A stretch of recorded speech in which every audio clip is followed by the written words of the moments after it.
Everyone, क्या आप भी किसी सुंदर व्यक्ति को देखकर बोलते हो वाओ क्या पर्सनालिटी है? एक्चुअल में ये वाओ क्या पर्सनालिटी है आपका ये बोलना। आपने ऐसा उसमें क्या देखा? तो उसकी रूप रंग, उसकी हाइट, उसका रंग, ठीक है। तो ये देख के आपने बोला होगा कि वाओ क्या पर्सनालिटी है। और पर्सनालिटी यानी कि हम सामान्यतः पर्सनालिटी को ऐसे लेते हैं जैसे कि किसी व्यक्ति का प्रभाव है वो दूसरों पर कितना पड़ रहा है, ठीक है। कोई व्यक्ति है वो कितना दूसरों को प्रभावित कर रहा है, अपनी पर्सनालिटी से कितना दूसरों को प्रभावित करता है, ठीक है। क्या एक्चुअल में ये पर्सनालिटी की सही डेफिनेशन है? तो मेरी नजर में बिल्कुल भी नहीं, ये पर्सनालिटी की डेफिनेशन नहीं है।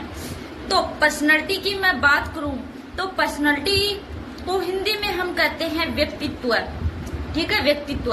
और पर्सनालिटी हमारा जो शब्द है वो लैटिन भाषा या ग्रीक भाषा के पर्सोना से निकला है, जिसका अर्थ होता है मुखौटा, यानी कि मुखौटा यानी कि मास्क, ठीक है। तो पर्सनालिटी के सही डेफिनेशन क्या है फिर? ये आपका रूप रंग, हाइट, बाहरी उसकी सुंदरता को देखकर बोलना पर्सनालिटी। तो ये है व्यक्ति के बाहरी गुण, जबकि इन गुणों से भी ज्यादा जो महत्वपूर्ण गुण है वो है व्यक्ति के आंतरिक गुण।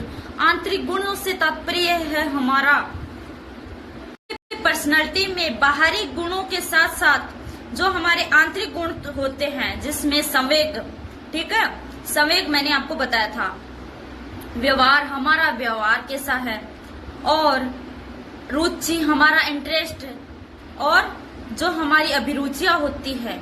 तो हमारा संवेग, हमारे संवेग, व्यवहार, रुचि, अभिरुचि, ये, और हमारी इंटेलिजेंस, हमारी बुद्धि, तो ये जो आंतरिक गुण है वो भी सम्मिलित है। तो यानी कि बाहरी रूप रंग, हाइट, रंग के साथ साथ, सुंदरता के साथ साथ जो मेन इंपॉर्टेंट चीजें हैं वो है हमारी बुद्धि, हमारा संवेग, हमारा व्यवहार, और हमारी रुचि, इंटरेस्ट, और हमारी अभिरुचि। तो ये सारी चीजें मिलकर है वो एक पर्सनालिटी का निर्माण करती है।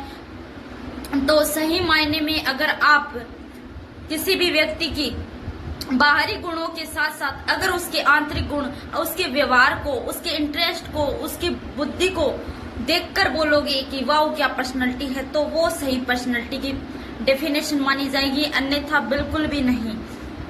तो आई होप ये जानकारी आपको पहले नहीं थी, तो जुड़े रहिए हमसे न्यू जानकारी के लिए।